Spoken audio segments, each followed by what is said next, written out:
Israel के सच्चे खुदा, मैं दिल से धन्यवाद देता हूँ तेरे महान प्रेम, तेरी दया के लिए। मैं जानता हूँ तू मुझसे प्यार करता है और मैं ये कहता हूँ कि मैं भी तुझसे प्यार करता हूँ। मैं आपसे प्यार करता हूँ यीशु मसीह, मैं आपसे प्यार करता हूँ पवित्र आत्मा। आपको हृदय से धन्यवाद देता हूँ, आपके नाम को ऊंचा उठाता हूँ। आपका मसा मेरे ऊपर उतरे, मेरे कांधे पर से रखा बोझ, मेरी गर्दन पे रखा जुआ अभिषेक के द्वारा नाश कर दिया जाए। मैं आजाद हूँ यीशु, मैं आजाद हूँ आपके लहू के द्वारा। धन्यवाद पिता मुझे ब्लेस्ड करने के लिए, यीशु मसीह के नाम से आमीन। जोर से ताली बजा के तारीफ करें। धन्यवाद,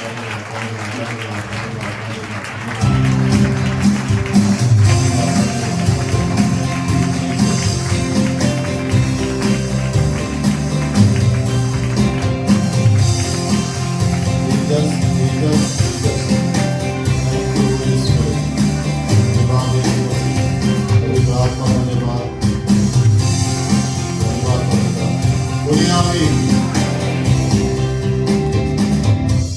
हालेलुया। बहुत जल्दी आप अपनी समस्या से बाहर आ रहे हैं। समझ गए?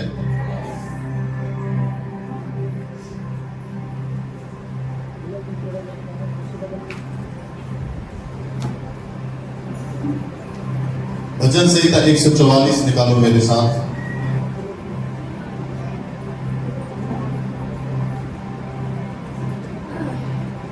भजन संहिता 144 अध्याय उसकी पहली आयत को देखिए।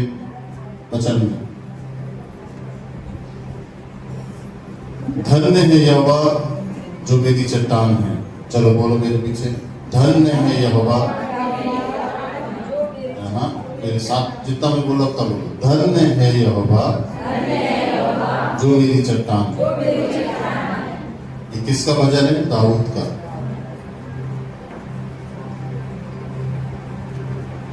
यहोवा के नाम की वो तारीफ कर रहा है, धन्य कह रहा है उसको। उसके बाद वो कहता है जो मेरी चट्टान है। चट्टान का मतलब मालूम क्या होता है? चट्टान का मतलब होता है मजबूती। चट्टान का मतलब मजबूती। समझ रहे हो? चट्टान का मतलब क्या होता है मालूम है आपको? स्थिरता। स्थिरता। और चट्टान का मतलब मालूम क्या होता है आपको? ठोस। कितनी भी आंधी आ जाए, भूकंप आ जाए, तूफान आ जाए, चट्टान बहुत मजबूत होती है। जहां स्थिर है वहां स्थिर है। तो दाऊद परमेश्वर की क्वालिटी को कैसे बताता है? चट्टान के द्वारा। चट्टान मजबूत होती है। ऐसी दाऊद कहता है कि परमेश्वर मजबूत है, ताकतवर है, स्थिर है, टलने वाला नहीं। इसलिए बोलता है मेरी चट्टान। आपकी चट्टान कौन है? आप बोल रहे हैं और लोग नहीं बोले, मुझे नहीं मालूम आप किसको चट्टान मानते हैं अपनी। पर दाऊद यहाँ पर कहता है कि मेरी चट्टान, मतलब मजबूती।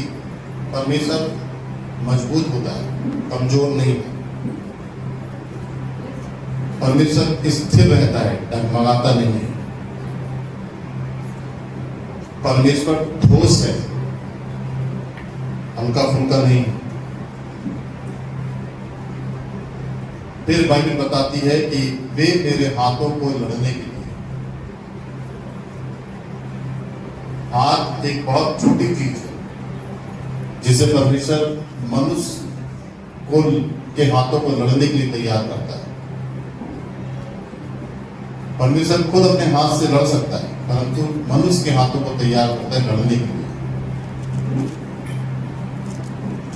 आपके हाथों को लड़ने के लिए परमेश्वर तैयार करता है। आपकी छोटी सी छोटी चीजों को भी परमेश्वर इस्तेमाल करता है। जो भी कुछ है, आपकी छोटी सी छोटी चीज, जैसे सिमसोन के बाल को इस्तेमाल करता था परमेश्वर। सिमसोन, सैमसन, ठीक है ना, बाल। दाऊद को देखा आपने, गोफन, छोटी सी चीज। परमेश्वर का हाथ बहुत बड़ा है। परमेश्वर का हाथ कौन सा है? बहुत बड़ा है। मनुष्य का हाथ कैसा है? छोटा सा।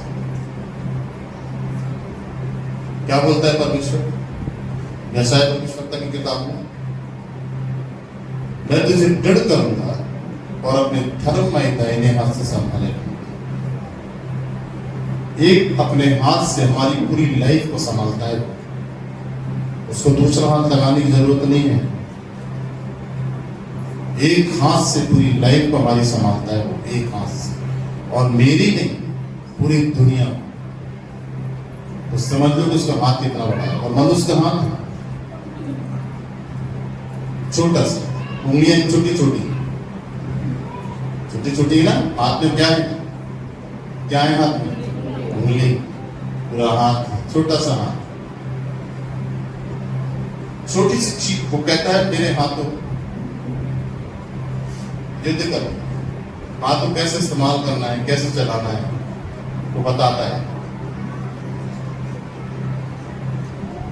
आगे कहता है और युद्ध करने के लिए तैयार करता है हाथों। परमेश्वर हाथों को दाव, परमेश्वर नहीं लड़ता है। परमेश्वर युद्ध नहीं लड़ता है। परमेश्वर नहीं मार रहा है किसी। परमेश्वर आपके दुश्मन को आपके द्वारा ही मारेगा। आमीन बोलो जोर से।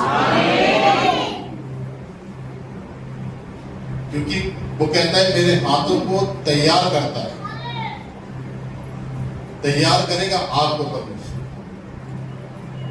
जब आप उसको धन्य कहेंगे और उसको अपना आधार मानेंगे, अपनी चट्टान, अपनी मजबूती मानेंगे और उस पर भरोसा रखेंगे। बाइबल में ऐसे करके लिखा है, क्या ही धन्य है वे मनुष्य जिसका भरोसा याकूब के परमेश्वर पर है।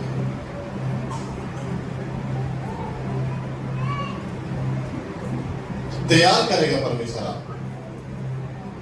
बहुत सारे लोग नहीं लड़ पाते हैं, कमजोर हो जाते हैं। शैतान से, दुष्ट आत्माओं से लोग नहीं लड़ पाते हैं, कमजोर हो जाते हैं। उसका सबसे बड़ा कारण क्या है मालूम? वो परमेश्वर तैयार करना चाहता है, वो तैयार होना नहीं चाहता।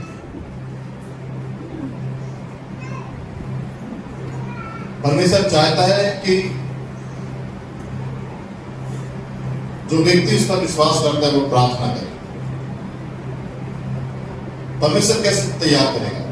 कोई ट्रेनिंग सेंटर नहीं है परमेश्वर का, कोई इंस्टीट्यूट नहीं है परमेश्वर के वहां बुलाए और आपको तैयार करे। परमेश्वर आपको आपके घर के कमरे के अंदर तैयार करता है। वही मेन इंस्टीट्यूट है परमेश्वर। परमेश्वर आपको कलीसिया में तैयार करता है। ये कोचिंग सेंटर जिस पे आप तैयार हो। ठीक, ध्यान से। परमेश्वर आपको प्रार्थना में तैयार करने के लिए कहता है। परमेश्वर आपको वचन में होकर तैयार होता है। परमेश्वर आपको आराधना में तैयार होने के लिए बोलता है। पर हम प्रार्थना नहीं करते, हम वचन नहीं पढ़ते, हम आराधना नहीं करते। तो फिर परमेश्वर शत्रु को हराएगा कैसे? हराएगा तो मेरे द्वारा ना। मैं तैयार ही नहीं हूं तो शैतान, दुष्ट आत्मा हारे ही कैसे? जादू टोना हारेगा। कोई भी कठिन जवाब आपसे मांगे प्रश्न का, बिल्कुल ध्यान से सुनना। कोई भी कठिन प्रश्न का जवाब आपसे लोग मांगे, उसे कैसे दो? अपनी बुद्धि से। इसको समझो। वो कहता है तुम्हें कुछ नहीं बोलना है, तुम्हें बता दिया जाएगा क्या बोलना है। आप समझ रहे ना? मतलब वो बोलेगा नहीं, वो तुम्हारे अंदर से, तुम्हारे मुंह से बोलेगा, पर तुम्हें तैयार होना है उसको अपने अंदर लाने के लिए कि वो तुम्हारा मुंह बन जाए। इसलिए यहां पर कहता है कि युद्ध करने के लिए तैयार करता है। वो कहता है युद्ध करने के लिए तैयार करता है। तो विजय नहीं है, पहले तैयारी है, उसके बाद विजय है परमेश्वर के साथ।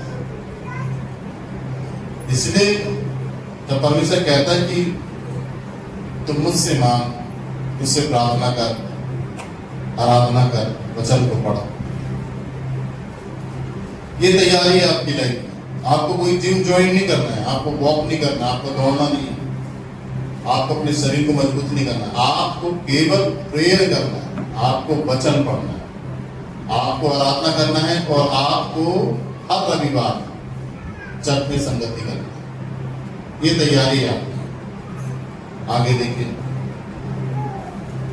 वो कहता है वह मेरे लिए करुणा, निधान और गढ़ और ऊंचा स्थान पर छुड़ाने वाला है।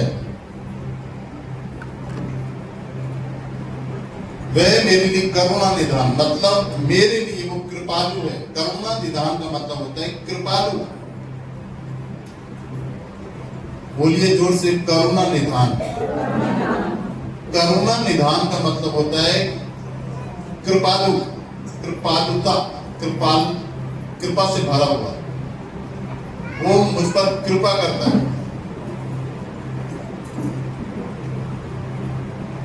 तो जब आप परमेश्वर के साथ सेट होते हैं, तब परमेश्वर आपके लिए कृपालु बनता है, आप पर दया करता है।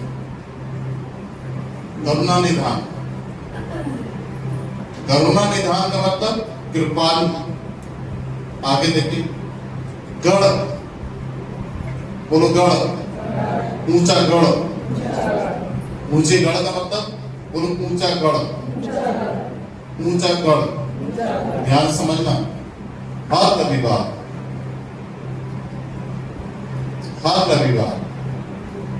वचन को आपको ध्यान से सुनना। किस पे चाबियां छुपी हैं आपके चंगाई की, छुटकारे की, उद्धार की। ऐसे नहीं बाइबल खोला और आ गया आपके पास।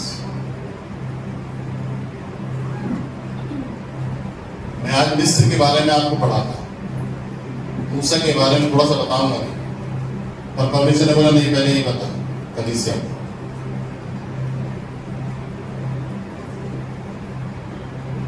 गढ़ मतलब ऊंचा स्थान, मतलब आपने लाल किला देखा? किसने लाल किला देखा? ऊंचे में बना है कि नहीं बना?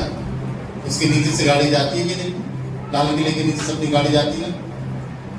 उसकी दीवार में चढ़ जाओगे आप बिना सीढ़ी के? आया ना बोलो जल्दी से। दीवारें कैसी है उसकी? बिल्कुल दिमाग में बैठा लेने वाली बात। गढ़ का मतलब होता है किला, और किले को कैसे देखेंगे? जैसे लाल किला, आगरा फोर्ट, लाल किला, गढ़। समझ गए? उसकी दीवारें बिना सीढ़ी की चढ़ पाओगे? नहीं। वहां पर कोई छुपा दुश्मन से मार पाओगे? नहीं। पहली बार चढ़ ही नहीं पाओगे। तो इतना बड़ा कहां ढूंढोगे आप जो उसमें छुपा है? कितनी सारी लाल किले के अंदर जगह है। गए हो आप कभी लाल किला? कौन कौन गया? आप तो वेरी गुड, सभी गए। कितना बड़ा है? जब घूमने जाते हैं और जब लौटते हैं तो कितना थक जाते हैं, चलना पड़ता है पहले। एक लाल किला नॉर्मल सा इतना बड़ा कि वहां आप छुप जाए तो मिले नहीं दुश्मन को। तो आप समझ लो कि परमेश्वर किले के समान है। परमेश्वर किसके समान है? किले के समान। और अगर आप परमेश्वर में छुप गए तो शैतान आपको ढूंढ ही नहीं पाएगा। बोलिए हालेलुया। इसको बोलते हैं गढ़। गढ़ को बोलते हैं किला। लाल किला समझ लो, बोलो गढ़। जब जब बाइबल के अंदर गढ़ आएगा ना, जब जब बाइबल के अंदर शरण स्थान नाम आएगा ना, समझ जाना लाल किला। ठीक। अब यहाँ पर बताता है ऊंचा स्थान और छुड़ाने वाला। किला कितना ऊंचा होता है? लाल किला कितना ऊंचा? अपन नीचे से जाते हैं। कभी भी अपन रामबाग जाएंगे, ये गब्बर आई, ये प्रीति लाल किले के पीछे से आते हैं कि कहां से आते हैं? किले के ऊपर से देखें तो ज्यादा से दिखते हैं, गाड़ी लेके जाते हैं। इतना ऊंचा है। समझ लो कि जब लाल किला इतना ऊंचा है तो परमेश्वर जो किला है आपका वो कितना ऊंचा नहीं होता है। आमीन। अब यहां पर देखिए वो कहता है जो मेरी प्रजा को मेरे वश में कर देता है। प्रजा, जो प्रजा दाऊद की है वो दाऊद के अधीन कर देता है। वश में कर देने का मतलब है अधीन कर देना दाऊद की। तो जब आप परमेश्वर के साथ होते हैं, परमेश्वर के साथ जब आप चलते हैं, रहते हैं, जब आपके लिए वो किला बन जाता है, तो फिर परमेश्वर जितने भी लोग आपके अगेंस्ट में भी जाएंगे ना, विरोध में भी जाएंगे ना, उन सबको परमेश्वर आपके अधीन कर देगा। बोलिए आमीन। हालेलुया। समझ रहे आप? तो परमेश्वर उनको आपके क्या कर देगा? अधीन। दाऊद की प्रजा हो सकता दाऊद के अधीन नहीं हो, परंतु जब दाऊद परमेश्वर के साथ होता है तो फिर परमेश्वर उसकी प्रजा को उसके अधीन करता है। इसका मतलब और अच्छे समझे, इसका मतलब साफ साफ क्लियर तरीके से ये है कि लोग आपके पक्ष में आएंगे, लोग आपके फेवर में खड़े होंगे, लोग आपका फेवर लेंगे, लोग आपको सपोर्ट करेंगे, क्योंकि परमेश्वर लोगों को आपके फेवर में खड़ा करेंगे। जब आप परमेश्वर के साथ नहीं चलेंगे ना, जब आप परमेश्वर के साथ नहीं रहेंगे ना, जब आप रेगुलर चर्च नहीं जाएंगे, रेगुलर प्रार्थना नहीं करेंगे ना, रेगुलर वचन को नहीं पढ़ेंगे ना, तब लोग आपके खिलाफ में जाएंगे, आपकी बुराई करेंगे, आपकी निंदा करेंगे, आपको मारने का षड्यंत्र रचेंगे। याद रखो इस बात। जो व्यक्ति विश्वासी प्रभु का जन या स्त्री प्रभु के साथ एक अच्छे संबंध को कायम करती है, तब परमेश्वर सारे लोग उसके फेवर में कर देता है। क्या लिखा है बाइबल में? परमेश्वर जिससे प्रेम रखता है उसके शत्रुओं से भी उसका मेल करा देता है। समझ रहे कि नहीं? जो भी आपके शत्रु होंगे, दुश्मन होंगे, वो आपके फेवर में खड़े हो जाएंगे, वो आपके फेवर में खड़े होंगे, वो आपके अगेंस्ट में नहीं जाएंगे। ऐसा है खुदा। लोगों का फेवर मिलेगा आपको, लोगों का सपोर्ट, लोगों का सपोर्ट मिलेगा आपको, लोग आपके लिए मदद करने के लिए आपकी मदद करने के लिए लोग खड़े होंगे। इसलिए वो कहता है जो मेरी प्रजा को मेरे वश में कर दे। वश में कर देने का मतलब है आपके फेवर में कर देगा परमेश्वर को। आमीन बोलिए जोर से। चलो बोलो मेरे पीछे। परमेश्वर मेरे लिए करुणा निधान और गढ़, ऊंचा स्थान, किला और छुड़ाने वाला। छुड़ाने वाला रह गया। छुड़ाने वाले का मतलब है फंस गए हो आप किसी समस्या में, तो समस्या से आपको छुड़ाएगा। आमीन। आपका हाथ फंस गया हो, आपका शरीर फंस गया हो, कोई भी वस्तु चीजें आपकी फंस गई हो, उससे वो आपको क्या करता है? छुड़ाता है।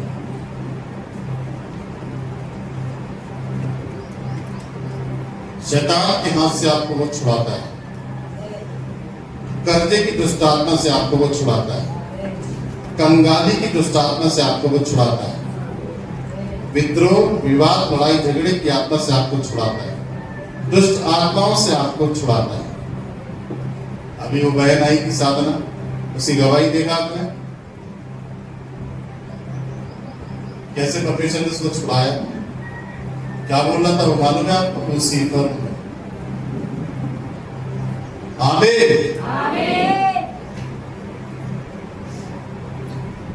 चलो मेरे पीछे बोलो, वह मेरे लिए करुणा निधान। कैसे आराम से बोल रहे हैं? अरे अधिकार से बोलो ना, कौन है परमेश्वर आपका? वह मेरे लिए करुणा निधान और गढ़, ऊंचा स्थान और छुड़ाने वाला है। छुड़ाता है परमेश्वर, जहां आप फंस गए हैं उसे छुड़ाता है, हंसने नहीं देता है, हंसने देगा भी नहीं। आप यदि लोन लेने की तैयारी कर रहे हैं, सुनो ध्यान से, आप यदि लोन लेने की तैयारी कर रहे हैं कि आपकी जो समस्या सामने दिख रही है वो हट जाए लोन से, तो लोन परमेश्वर नहीं है, लोन है।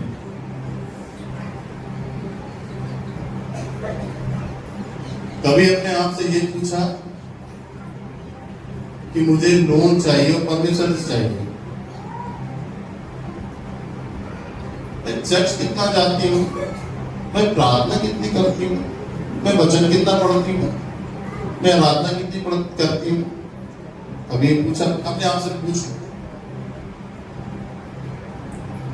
मैं बता रहा हूं, जिस दिन आप अपने आप से पूछोगे, परमेश्वर से कहोगे ये बात कि मेरे बारे में बता कि मैं कमजोर हूं, ये जब परमेश्वर तुम्हारे बारे में बताएगा कि तुम प्रार्थना नहीं करती, तू आराधना नहीं करती, तू वचन नहीं पढ़ती, तू चर्च रेगुलर नहीं जाती, तो परमेश्वर बताएगा, तो फिर आपको शर्मिंदगी महसूस होगी। केवल लोन की समस्या ही नहीं, कोई भी समस्या आपकी लाइफ में, कुछ भी मांगने से पहले जो बड़ी आशीष तुम्हें खुदा से चाहिए, सबसे पहले अपने आप को टटोला करो कि मैं उस स्तर पर हूं जिस स्तर की आशीष को मैं खुदा से मांग रहा हूं। और सुनो, अगर आप उस स्तर पर नहीं हो जिस स्तर की तुम आशीष मांग रहे हो, पहले उस स्तर पर आओ, फिर अपेक्षा करो परमेश्वर से लेने की।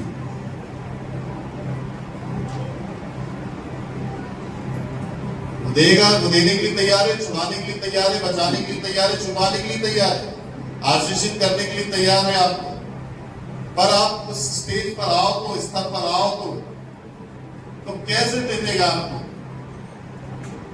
आप प्रार्थना में वीक हैं, आप आराधना में वीक हैं, वो दे तो देगा, परंतु शैतान भी तो है ना, छुड़ा लेगा आपसे।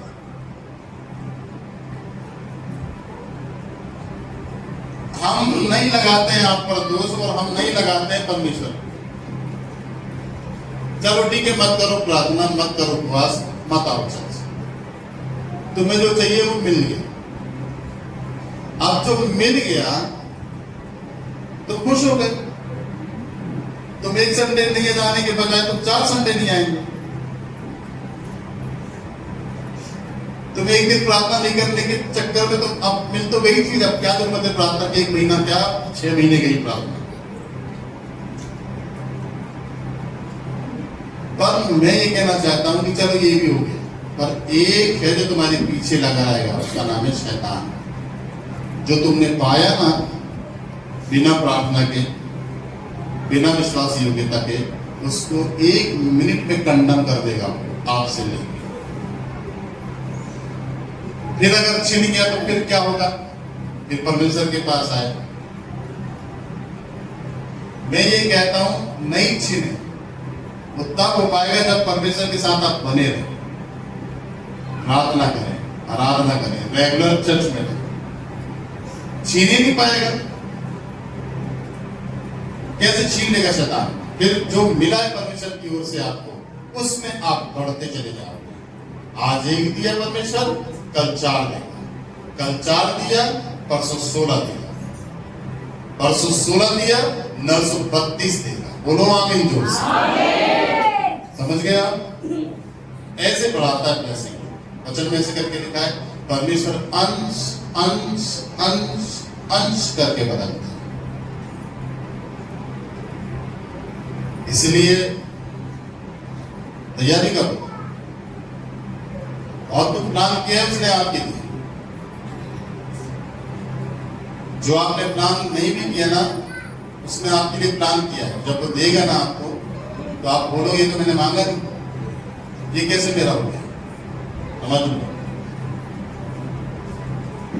चलो बोलो पीछे, वह मेरे लिए करुणा निधान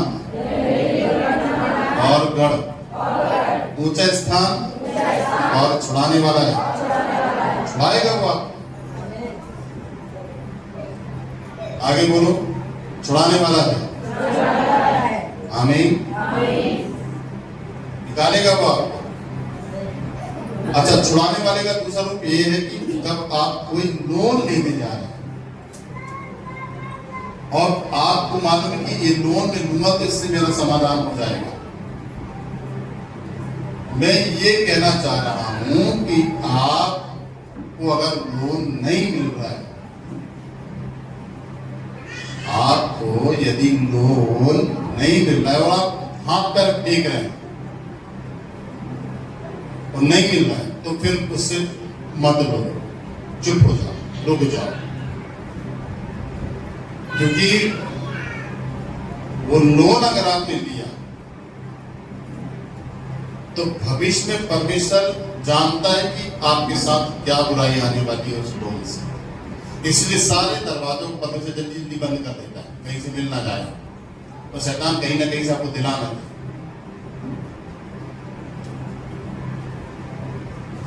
इससे बेस्ट है कि आप जो हाथ पैर लोन लेने के लिए फेंक रहे हैं, उसको प्रार्थना आराधना में उपवास में लगा दें।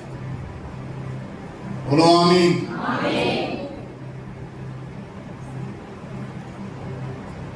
और परमेश्वर मार्ग फिर बनाएगा आपके लिए, फिर आपके लिए मार्ग बनाएगा। वो लोन कैसे पटेगा परमेश्वर बताएगा, कर्जा कैसे पटेगा परमेश्वर बताएगा। बाइबल में ऐसे करके लिखा है, तू अपनी समझ का सहारा न लेना, वरन संपूर्ण मन से यहोवा पे भरोसा रखना, वही तेरे लिए सीधा मार्ग निकालेगा। तू तो आड़े तिरछे में चलना चाह रहा है, मैं तुझे आड़े तिरछे मार्ग में चलाना नहीं चाह रहा, भटक जाएगा। इजराइलियों के लिए कनान देश में पहुंचने के लिए सीधा मार्ग था, परंतु आड़े तिरछे मार्ग में भटक गए। 40 दिन के चक्कर में 40 साल लग गए, नहीं पहुंच पाए। जो काम परमेश्वर की ओर से नहीं होता है ना, उसमें वो काम समय पर नहीं होता, उसका टाइम, उसका समय खिंचता है और वो मिलती भी नहीं है पैसे। यहां पर ये भी बात है। आगे चलो, वह मेरी ढाल और शरण स्थान है। चलो बोलो, वह मेरी ढाल और शरण। ढाल का मतलब बचाव का एक मजबूत कवच। ढाल बचाते ना, पर ऐसे कोई मारता तो ऐसे बचाते। ढाल गोल सी होती है, कोई मारेगा तो स्लिप हो जाती है, नहीं लगती है ढाल। कोई भी वार करेगा तो आप ऐसे करके रोकोगे, कोई भी मारेगा कर सकते हैं, ऐसे रोको, आपको नहीं लगेगी, ढाल में लगेगी। ढाल का नुकसान है नहीं, क्योंकि ढाल मजबूत है। ढाल को बनाए ऐसा जाता है कि तलवार अगर उसमें लगे तो स्लिप हो जाए। तो परमेश्वर अपने लोगों की ढाल बनता है, सुरक्षा कवच, जिस पर कोई भी आपके ऊपर जादू टोना फेंके, कोई भी बुराई आपके ऊपर कोई ला दे, या कोई भी आपके लिए बुरा कहे शब्दों से, वो शब्द आपके हृदय में चुभेंगे नहीं, लगेंगे नहीं।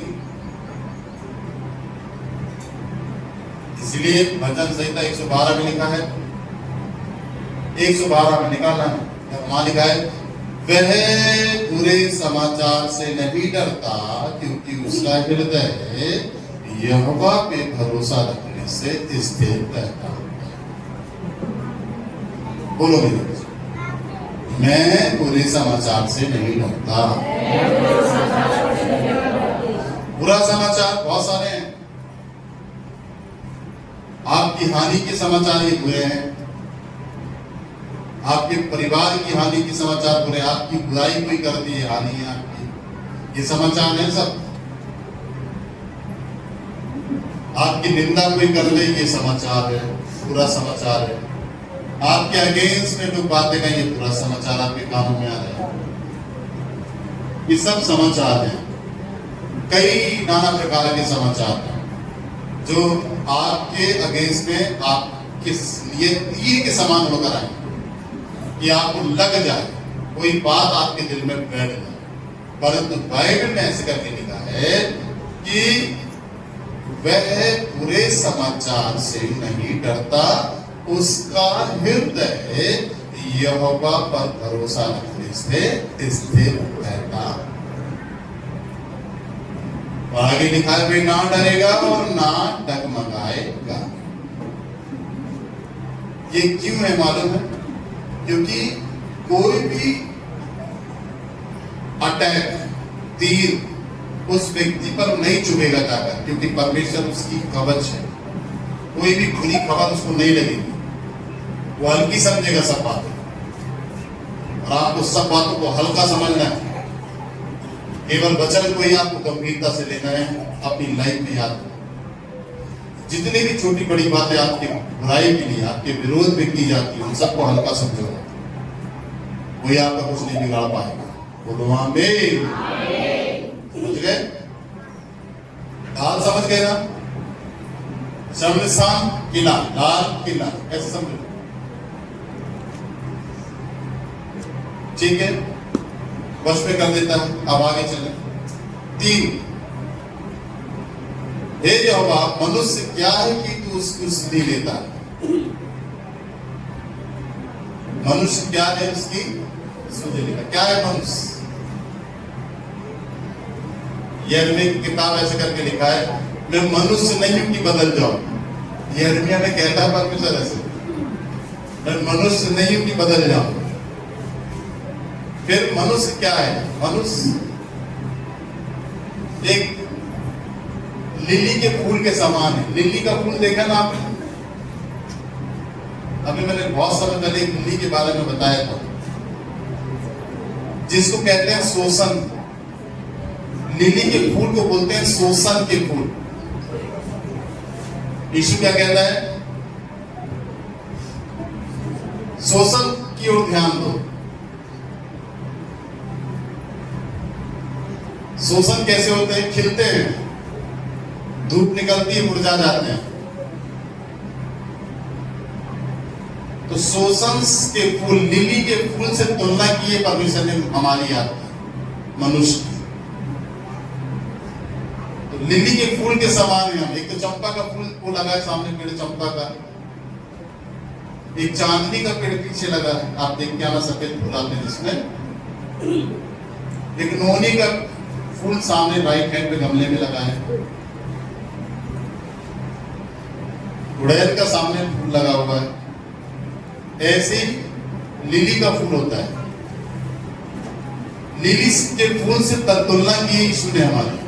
लिली का फूल जैसे खिलता है, फिर धूप आई, सूरज आया, मुरझा जाता है, ऐसे ही मनुष्य है, छोटे से फूल के समान।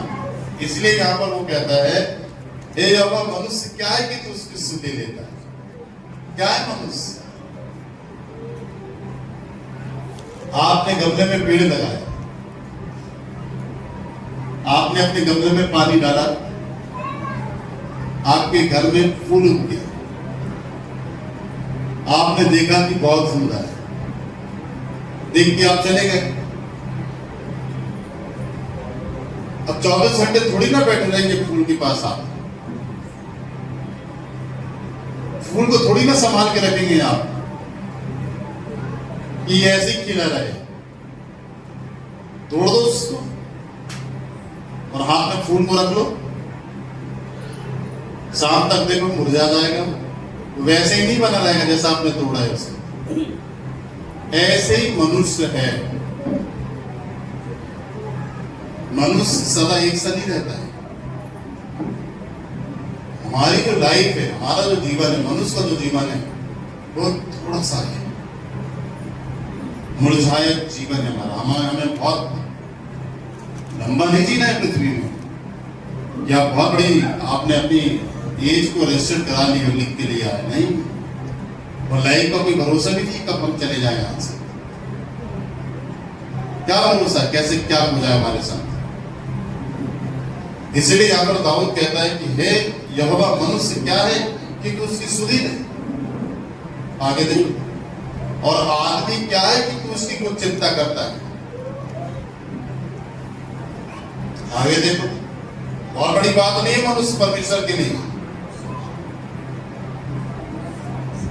बड़े बड़े पैसे वाले बिजनेसमैन घमंड में जी रहे हैं, व्यर्थ सब बेकार है, धोखे की लाइफ में जी रहे हैं वो बिजनेसमैन, बड़े बड़े करोड़पति अरबपति, धोखे की छलावे की लाइफ में है। वही ब्लेसिंग करोड़ों अरबों रुपए के उनके जीवन के स्थिर थोड़ी ना है। फिर इतनी करोड़ों अरबों की प्रॉपर्टी छोड़कर जाएंगे तो किसके लिए? ना तो उन्हें मिलेगी, ना आने वाली पीढ़ी उनको मिलेगी, सब बनेगी वही की वही धरी रह जाएगी। इसलिए कहता है वो कि आदमी क्या है, किसकी चिंता करता है, परमेश्वर कुछ चिंता नहीं। अरे परमेश्वर महान, वो अगर है, वो स्थिर है, क्या स्तुति लेगा मेरी, क्या चिंता करेगा, क्या हूं मैं, किसी योग्य हूं मैं, क्या क्वालिटी है मेरी कि वो मेरी चिंता करे। चिंता किस चीज की जाती है, जो मेरे लिए जरूरी होती है। चिंता किस चीज की जाती है? और एक सेकंड के अंदर तुम्हारा जो मोबाइल में गायब हो जाए तुम्हारे पास, फिर तुम्हारी हालत हो जाए, मेरा मोबाइल क्या, मेरा मोबाइल कहीं ना कहीं तो होते, अरे परेशान क्यों करेंगे, मोबाइल तो कोई हो जाता, उसमें सब फोटोज हैं, बहुत सारी जानकारी है। अरे बीबी क्यों बढ़ा रही है, नया कर लेगा, फिर से जानकारी दे। ऐसे नहीं परेशान होगा परमेश्वर, आप हो जाओगे, अब मेरी बेटी को गई, कहा चलेगी, अब तब चिंता करे, बोलो जोर से हालेलुया। यीशु कहते हैं कोई भी चीज हो जाए, सोना लेकर आई थी चर्च में, घर काम सुनार से लेके आई थी, तो सोची कि चर्च में कर लूं, घर जाके रख लूंगी, तीन रोज में चर्च ही में हो गया। कितने का लाई थी भैया? 2 लाख रुपए का था। कहाँ है पेपर, बता मुझे, देखो सुनार का पेपर, हाँ तो पेपर तो सोना चला कहाँ से गया, गिर तो नहीं गया रास्ते में, परेशान हो जाती है।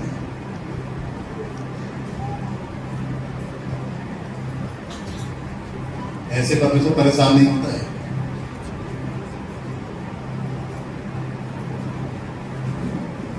जब 100 भेड़ चल रही थी तो एक भेड़ खो गई, और भेड़ थी, बकरी नहीं थी। सही में यदि भेड़ के साथ बकरा अगर खो जाता ना तो ढूंढता नहीं वो उसको, भेड़ थी वो इसलिए ढूंढा उसको। और सही में अगर भेड़ के साथ गधा होता ना, और सही बता रहा हूं, भेड़ के साथ अगर घोड़ा होता तो नहीं ढूंढता वो ढूंढा, मालूम क्यों? क्योंकि वो भेड़ थी। भेड़ मतलब परमेश्वर की, अब परमेश्वर का पर्सनल व्यक्ति अगर खो जाए। अच्छा सुनो, परेशान नहीं होगा अगर खो जाए तो वो ढूंढ लेगा आपको, पर परेशानी नहीं देगी किसी चेहरे में। ऐसा कुछ नहीं लिखा है बाइबल के अंदर कि वो परेशान हो गया, भेड़ खो गई। इसलिए 99 को छोड़कर जब एक भेड़ खो गई तो ढूंढने गया। 99 को बोला यार तो मैं आता हूं। भेड़ों को भी नहीं बताया कि तुम्हारे झुंड में से कोई चली गई है, तो भेड़ें भी परेशान हो जाए। वो ऐसी कोई खबर नहीं देता है कि आप चिंता में हो जाए। वो ऐसी कोई बुरी खबर सुनाता नहीं है आपको कि डिप्रेशन में आप चले जाए। वो कहता है वो कभी आ रहा हूं, गया, उसको मालूम था कहाँ है, इसलिए परेशान उसको होने की जरूरत नहीं, क्योंकि बाइबल में लिखा है कुछ ढापा नहीं गया जो खोला ना जाए। उसको मालूम है आप कहां फंस गए, और वहीं जाता है वो चट्टान पर ना पेड़ पर फंसी रहती है खाई में, वहीं जाता है पॉइंट में, समय वेस्ट नहीं करता है। ये पता चला कि भेड़ों को ढूंढने के लिए 3 दिन लगा दिया उसने, 4 दिन लगा दिया। आप अगर प्रभु के जन हैं और अगर आप खो जाएं तो ढूंढने में टाइम नहीं लगाएगा।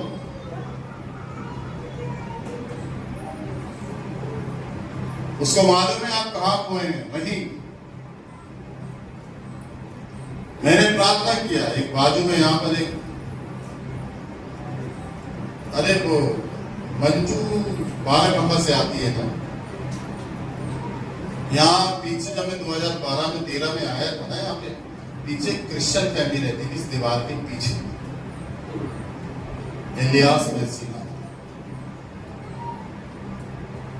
ये फैमिली हैब्लॉक मेथोडिस्ट चर्च के मेंबर थे जब यहाँ पर मेरे चर्च। ये तो दरवाजा देख रहे हैं ना पीछे का, ये इसको सबसे पहला उसको लगाने का काम इलियास मेसी का था, जब पीछे रहता था।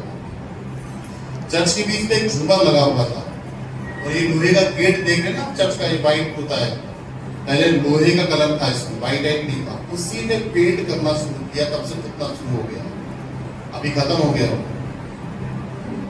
इसके पीछे रहता, मेरे पास आया जब मैं यहाँ पर आया था, बोले मैं यहाँ पर बहुत बड़े बड़े काम देख रहा हूँ आपके चर्च में, मैं आपसे एक बात करना चाहता हूँ। मैंने बोलो, उसकी पत्नी भी आई, कल्याणी नाम है देखा हुआ। मेरा लड़का 6 साल हो गए, नहीं 14 साल हो गए चला गया है घर से। गुस्से में मैंने डांट दिया तो घर से निकल गया, तो मैं सोचा भी आ जाएगा, घूम फिर के मन सही हो जाएगा, पर वो लड़का आया मिला, भटके कहीं नहीं। बोले मैं बहुत सारी जगह गया, भगतों के पास, तांत्रिकों के पास,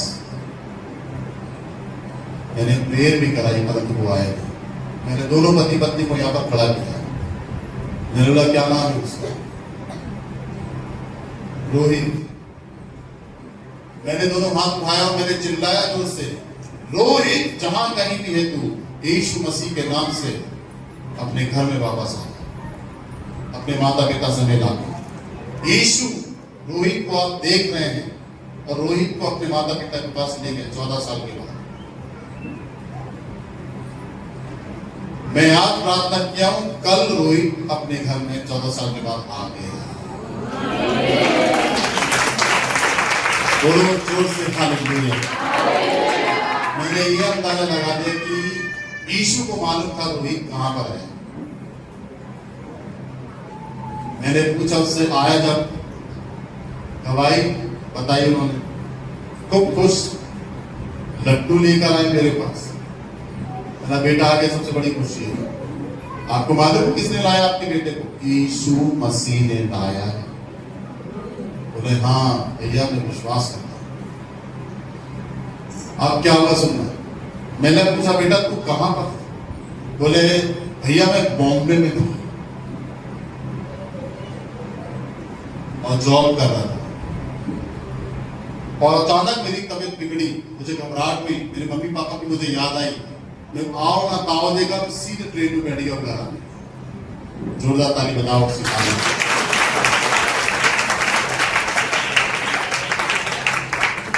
कहने का मतलब ये कि आप कहीं भी हो, कहीं भी फंसे हो, छुपे हो, वो आपको ढूंढ लेगा।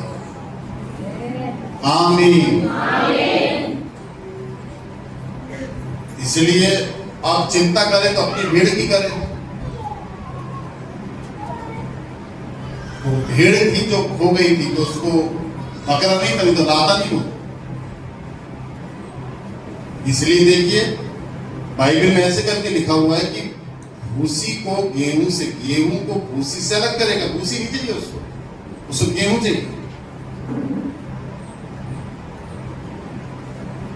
वो मोटी मोटी मछलियों को अपने पास रखेगा और पतली पतली सूखी मछलियों को पानी में फेंक देगा। उसको चाहिए ही नहीं, उसे काम नहीं, उसे मोटी मछली चाहिए। मोटी का मतलब है पवित्र आत्मा से बिल्कुल गदागद भरी हुई कलीसिया चाहिए, वचन से भरी हुई। मोटी कौन होती है? जो अच्छे से खाना खाती है। कलीसिया में विश्वासी कौन है? मोटा। मालूम है आपको? जो अच्छे से वचन पढ़ता है, खूब पढ़ता है, खूब वचन को लीलता है, खाता है, वो तंदुरुस्त होता है। वैसे व्यक्ति चाहिए। पतले सूखे व्यक्ति नहीं चाहिए जो वचन नहीं पढ़ते। याद रखो, जो जितना कम खाना खाओगे उतने दुबले होगे। शारीरिक रीति से जितना कम वचन पढ़ोगे उतने कमजोर होगे, परमेश्वर के काम के लिए। परमेश्वर को चाहिए तंदुरुस्त।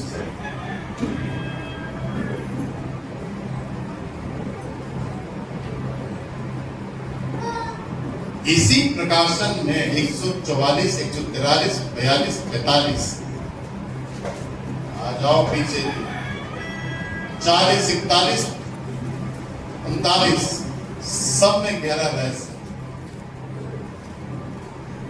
जिस दिन भी तुम्हें ये सब बताने लग जाऊंगा, भजन संहिता का पाठ, ओ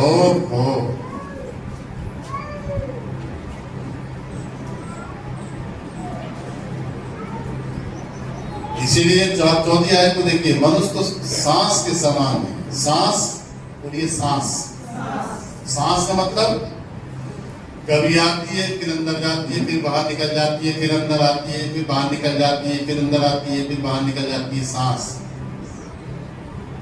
सांस स्थिर रहती है कि अंदर ही रहे? बोलो ना। आती है, जाती है, आती है, जाती। मेरे तरफ देखो, आ गई, गई, आ गई, गई, आ गई, गई। फिर कभी कभी क्या होता है? क्या होता है कभी कभी? फिर आई दोबारा।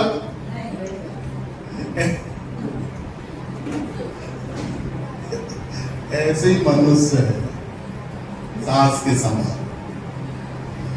कितना सटीक दिखता है देखो, लिखने का तरीका देखो ना, होता है सांस के समान। गई तो फिर मिलती भी नहीं, खूब दबाते रहो सीना। डॉक्टर क्या करते हैं? सांस, डॉक्टर क्या करते हैं? सांस को लाने के लिए मरीज के ऊपर चढ़ जाते हैं, बेचारा दबता रहता है, सांस नहीं आती। हकीकत नहीं आती सांस, तो दबाता है डॉक्टर। फिर जब थक जाता है डॉक्टर, गया अभी, ले जाओ। ऐसा है मनुष्य। सोचो पवित्र की दृष्टि में क्या हालत है हमारी। विराट है, इसके सामने क्या है, और फिर हम किस बात में अपने आप में स्थिर अपने आप को समझें।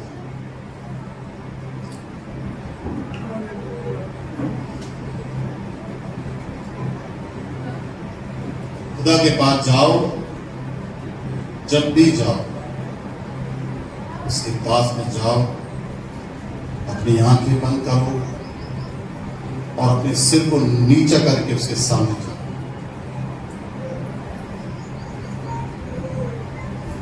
और बोलो हमेशा कि पिता मैं तेरे सामने झुकता हूं। क्या करता हूं तेरे सामने? क्या करता हूं तेरे सामने?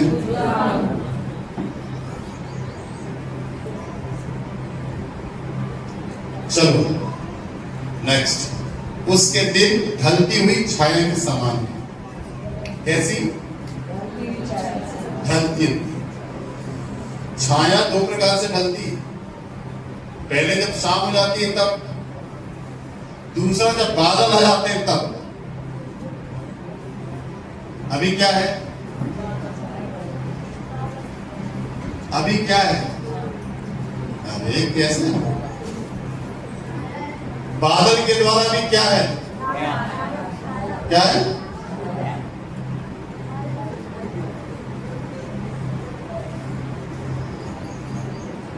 अभी धूप निकलेगी तेज, फिर बादल आ गए तो क्या आ गई? आ गई कि नहीं छाया बादल से? आ गई कि नहीं? ऐसे ही हमारे दिन,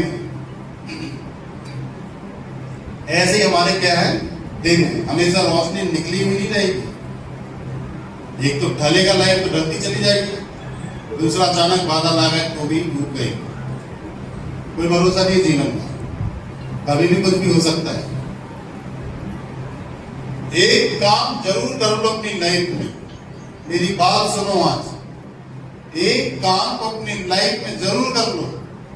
कुछ करो या ना करो, कुछ बनो या ना बनो, या कुछ पाओ चाहे ना पाओ, एक काम को अपनी लाइफ में अच्छे से कर लो कि तुम परमेश्वर के साथ अपने रिश्ते को अच्छे से स्थापित करो, कि वो तुम्हारे साथ हो, तुम्हारे साथ चले और तुम उसमें रहो। अपने हाथों को उठाओ, बोलो आमीन। हालेलुया। ताली करो, ताली बजाओ जोर से।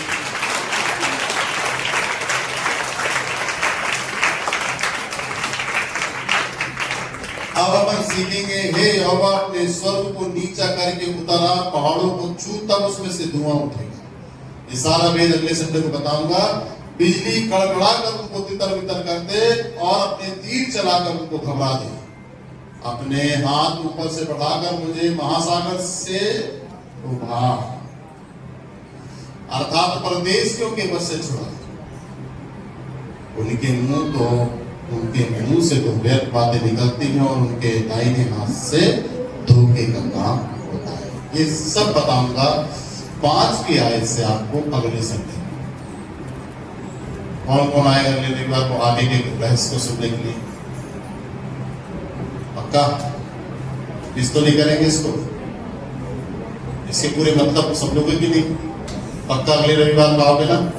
आगे बताऊंगा पहाड़ और धुआं कैसे निकलता है, आगे बताऊंगा परदेसी कौन है, आगे बताऊंगा महासागर क्या है, आगे बताऊंगा बिजली कड़कड़ाना के मतलब क्या है। God bless you. मुख बोलो, तारीफ करो।